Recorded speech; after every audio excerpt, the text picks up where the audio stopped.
మంచి విషయం చెప్పాలని నేను ముందుకు వచ్చాను.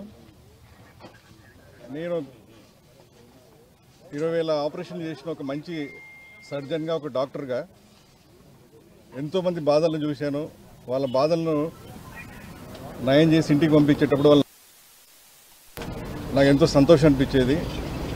అదేవిధంగా కర్నూలు ప్రాంతంలో వలసలు చూశాను, ఆత్మహత్యలు చూశాను. అవి చూసిన తర్వాత మరి నేను ఒక డాక్టర్గా కాకుండా ఒక రాజకీయ నాయకుడిగా ముందుకు రావాలని చెప్పేసి ప్రయత్నం చేసి ఒక ఎంపీ అయ్యాను. నేను ఎన్నో ఆశయాలు, ఎన్నో హామీలు ఇచ్చి ప్రజలకు మీకు ఇది చేస్తాను, అది చేస్తానని చెప్పేసి ఎంపీ అయ్యాను. అయిన తర్వాత నేను విశ్వ ప్రయత్నం చేశాను. వారికి మంచి సదుపాయాలు కల్పించాలని చెప్పి, మా ప్రాంతంలో వలసలు ఆపాలని చెప్పి, మా రైతులకు నీళ్ళు ఇవ్వాలని, నా అభ్యర్థనలను కూడా ఒక అరణ్య రోదనలాగా అయిపోయింది. నాకు కంఠశోష తప్ప ప్రతిఫలం ఏమీ దక్కలేదు. నేను కేంద్ర ప్రభుత్వం నుంచి కొన్ని నిధులు తీసుకొచ్చి కొన్ని అభివృద్ధి కార్యక్రమాలు చేశాను. అవి మాత్రమే నా క్రెడిట్కు మిగిలిపోతున్నాయి. ఇంకో రెండో విషయం, వైసీపీ పార్టీ వాళ్ళు ఉత్తుత్తి సామాజిక న్యాయం ప్రదర్శిస్తూ ఉన్నారు. బీసీలు, ఎస్సీలు, ఎస్టీలు, మైనారిటీలు వీళ్ళకందరికీ కూడా మేము అధికారాలు ఇస్తున్నామంటున్నారు. కానీ నేను స్వయంగా ఉండి ఒక మేధావిగా నేను గ్రహించింది ఏంటంటే, అక్కడ పదవులు ఉంటాయి, అధికారాలు ఉండవు. మన దగ్గరికి ఒక 10 మంది అభ్యర్థులను తీసుకొని గ్రీవెన్సెస్ తీసుకొని వస్తారు. 10 మందిలో కనీసం ఒకరికో ఇద్దరికి మనం న్యాయం చేయగలిగితే ఈ ఎంపీ పదవి కానీ, ఎమ్మెల్యే పదవి కానీ న్యాయం జరిగినట్టు ఉంటుంది. అలా కాకుండా ఏదో ఉత్సవ విగ్రహాలాగా ఉండాలి, మీరు కేవలం ప్రోటోకాల్ పాటించాలి, ఇదే విధంగా జీవిత విధానం అన్నది నాకు నచ్చలేదు. నేను విశ్వ ప్రయత్నం చేసినా కూడా రాష్ట్ర ప్రభుత్వం నుంచి అతి తక్కువ అభివృద్ధి కార్యక్రమాలు చేసుకోగలిగాను. కాబట్టి ఇంక నేను అక్కడ చేయలేను. అభివృద్ధి లేకపోతే ప్రజలకు పురోగతి ఉండదు, ఆ ప్రాంతం అభివృద్ధి కాదనే ఉద్దేశంతో నేను టీడీపీలోకి వచ్చాను. గౌరవ చంద్రబాబు నాయుడు గారు, లోకేష్ గారి ఆధ్వర్యంలో ఇప్పుడు పొత్తుకు వెళ్తున్నారు. పొత్తు ఒక మంచి అభివృద్ధికి చిహ్నం అనుకుంటున్నాను నేను. జనసేన, కేంద్ర ప్రభుత్వం, బీజేపీ వీళ్ళందరూ కలిస్తే ఆంధ్ర ప్రాంతం మంచి అభివృద్ధి చెందుతుందని నేను ఆశతో, వీరి నిజాయితీ నిబద్ధతను చూసి నేను ఈరోజు టీడీపీలో చేరడం జరిగింది.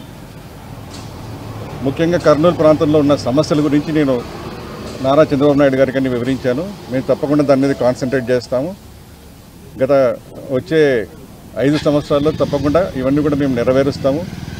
నీళ్ళ విషయం కానివ్వండి, వలసలు తగ్గించడానికి ప్రయత్నం కానివ్వండి, ఉపాధి అవకాశాలు, సంపద సృష్టి, ఇవన్నీ కూడా మేము తప్పకుండా నెరవేరుస్తామని చెప్పి గౌరవ చంద్రబాబు నాయుడు గారు మాకు హామీ ఇచ్చారు. నా దృఢ సంకల్పం ఏంటంటే, కర్నూలు ప్రాంతంలో వలసలు నివారించాలి, ఉపాధి కల్పించాలి. యువత కూడా వలసలు వెళ్తున్నారు, చదువుకున్న యువత కూడా వలసలు వెళ్తున్నారు.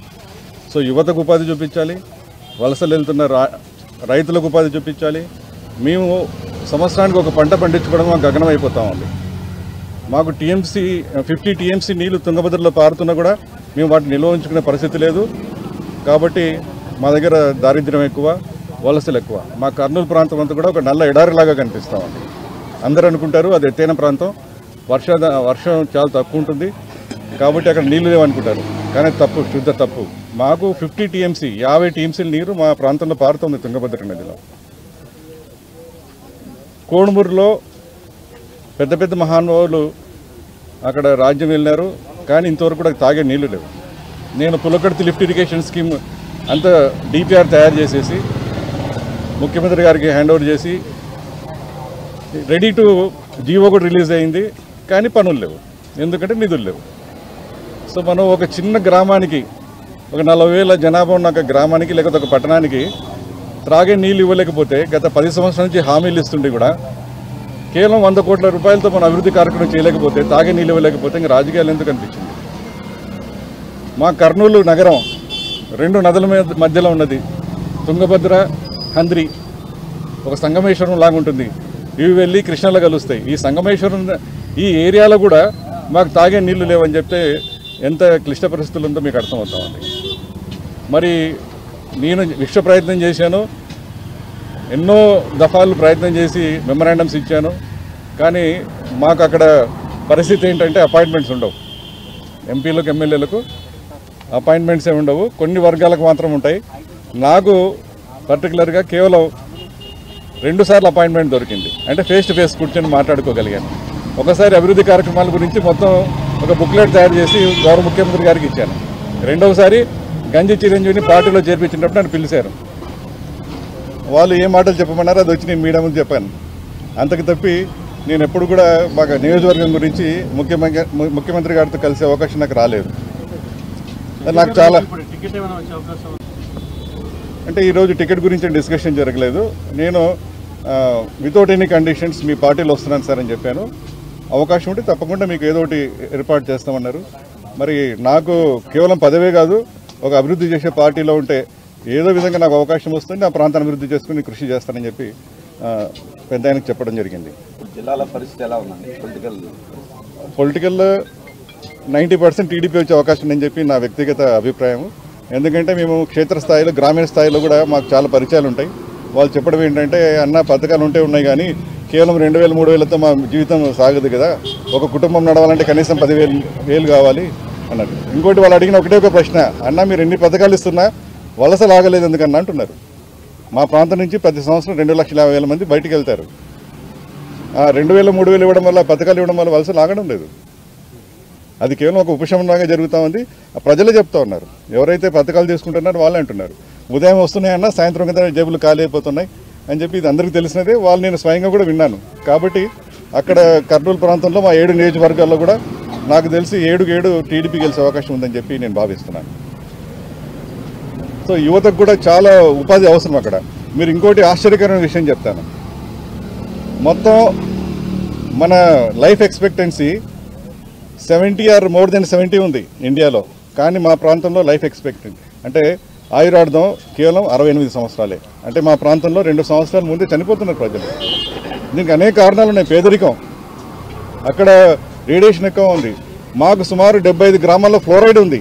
ఈ ఫ్లోరైడ్ ఉందండి, దీనివల్ల కిడ్నీ ప్రాబ్లమ్స్ వస్తాయని పలుసార్లు చెప్పాను. ఒకసారి కలెక్టర్ గారు వార్నింగ్ ఇచ్చారు, సార్ మీరు ఈ విషయం ఎక్కువ రైజ్ చేయకూడదు, మాకు సీఎంఓ నుంచి ఇన్స్ట్రక్షన్స్ వచ్చాయి, మీరు ఫ్లోరైడ్ గురించి మాట్లాడకండి. సో ఇట్లా అన్నిటికీ కట్టిపడేశారు. ఇప్పుడు ఎందుకు ధైర్యం చేసి బయటకు వచ్చామంటే సరే ఆ పార్టీ చిహ్నంలో గెలిచాం కదా, ఇంకా 5 సంవత్సరాలు అయిపోయింది అనేసి ఇప్పుడైనా కూడా ఉన్న వాస్తవాలు ప్రజలకు చెప్పాలనే ఉద్దేశంతో నాకు ఈ అవకాశం ఉపయోగించుకుంటున్నాను. అండ్ ఆఖరిగా నేను ఆంధ్రప్రదేశ్లకు చెప్పేది ఏంటంటే, అన్న మనము పొయ్యి మీద ఉన్న కుండను చూసి అది కాలుతుందని ముట్టుకోకూడదు. పొరపాటున ఆంధ్ర ప్రజలందరూ కూడా ఒకసారి వేడిగున్న కుండను ముట్టుకొని చేతులు కాల్చుకున్నారు. మళ్ళీసారి మీరు విజ్ఞతతో ఆలోచన చేయండి. రెండో చేయి కూడా కాల్చుకోవడానికి ప్రయత్నం చేయకండి. ఒకసారి మనం చేతులు కాల్చుకున్నాము. ఈ ఆంధ్ర రాష్ట్రం సుభిక్షంగా ఉండాలి, అభివృద్ధి చెందాలి, మన పిల్లలు సొంతంగా వాళ్ళ కాళ్ళ మీద వాళ్ళు నిలబడాలంటే దయచేసి మీరు ఆలోచన చేసి విజ్ఞతతో మీరు అభివృద్ధి కొరకు ఓటేయండి. టీడీపీ, జనసేన, బీజేపీ పార్టీల ఈ పొత్తుకు మీరు తప్పకుండా సపోర్ట్ చేయాలని చెప్పి నేను ప్రజలందరూ కూడా విన్నవించుకుంటున్నాను.